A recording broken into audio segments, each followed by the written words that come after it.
আসন্ন ঈদে ঘরমুখো মানুষের যাত্রা নির্বিঘ্ন করতে দৌলতদিয়া-পাটুরিয়া নৌরুটে নেওয়া হয়েছে বিশেষ প্রস্তুতি। ঈদযাত্রায় এই রুটে চলবে ১৭টি ছোট বড় ফেরি এবং ২০টি লঞ্চ। পাশাপাশি কোরবানির পশুবাহী ট্রাক পারাপারেও রাখা হয়েছে বিশেষ ব্যবস্থা। জানা গেছে, ঈদের আগে এবং পরে ৫ দিন করে নদীতে বালুবাহী বাল্কহেড চলাচল বন্ধ থাকবে।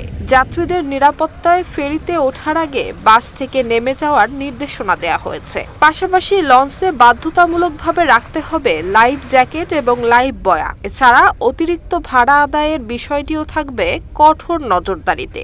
সেই সাথে যানজট এড়াতে পন্টুনে ইজিবাইক এবং রিকশা ওঠানোতেও দেওয়া হয়েছে নিষেধাজ্ঞা।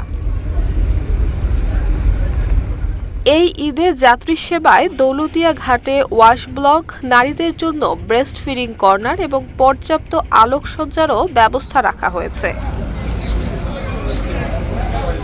নিরাপত্তা নিশ্চিত এবং আইনশৃঙ্খলা রক্ষায় ঘাট এলাকায় মোতায়েন থাকবে অতিরিক্ত পুলিশ, ডিবি এবং ট্রাফিক সদস্য। এছাড়া স্ট্যান্ড বাই থাকবেন ৪ জন ফায়ার সার্ভিস ডুবুরি। কোনো অনিয়ম কিংবা অপরাধ ঘটলে পরিচালনা করা হবে মোবাইল কোর্ট। মোট কথা, গত ঈদের মতো এই ঈদে যাতে আর কোনো প্রাণহানি না ঘটে সেই লক্ষ্যে সকলকে দায়িত্বশীলভাবে কাজ করার নির্দেশ দিয়েছে জেলা প্রশাসন।